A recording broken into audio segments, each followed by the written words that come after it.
Did you read James Nester's book on breathing? I'm reading it right now. What do you think of the Died Suddenly documentary? I think that we're in a situation where it's incredibly difficult to know what's true anymore. It's very clear that the media has taken a position. They don't particularly care if that position's accurate or not. Their view is the vaccines have no risk at all. Anyone who says otherwise should be deplatformed and is being irresponsible. And they work perfectly, 100% of the time. And if they don't, it's your fault. Okay? 3% of Haiti is vaccinated. The other 97% are not. There's no pandemic there. Same for Uganda.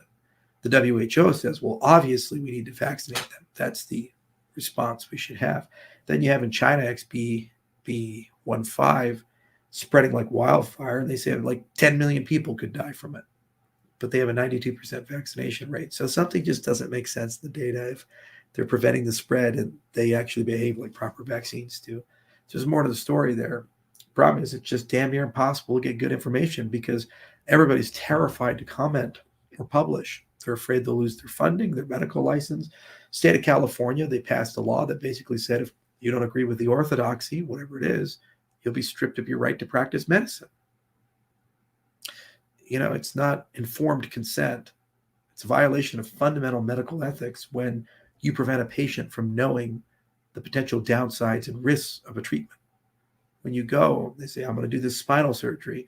The orthopedic surgeon, he has to tell the patient that there's a risk factor there and bad things could happen. If you remove that from a medicine and say there's only upside, no downside, it's unethical and it's wrong. And it really makes me sad. So you have these documentaries like Died Suddenly, and they're interviewing morticians and showing these spider clots, and they talk about the incidences of myocarditis, and who knows? Just who knows? You know, it's impossible to know. It's impossible to comment on it. And if you take a position, there's a lot of anger, and all the institutions have lost faith and credibility. There needs to be two big investigations. One investigation into the origins of COVID, and there needs to be an investigation into the entire creation and distribution of the current vaccines that we have, and a big analysis in a very open way of the data.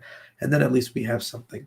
The problem is trust is so broken that no matter what happens at this point, let's be honest here, a large group of people will not believe what they're told because everything is so conspiratorial now.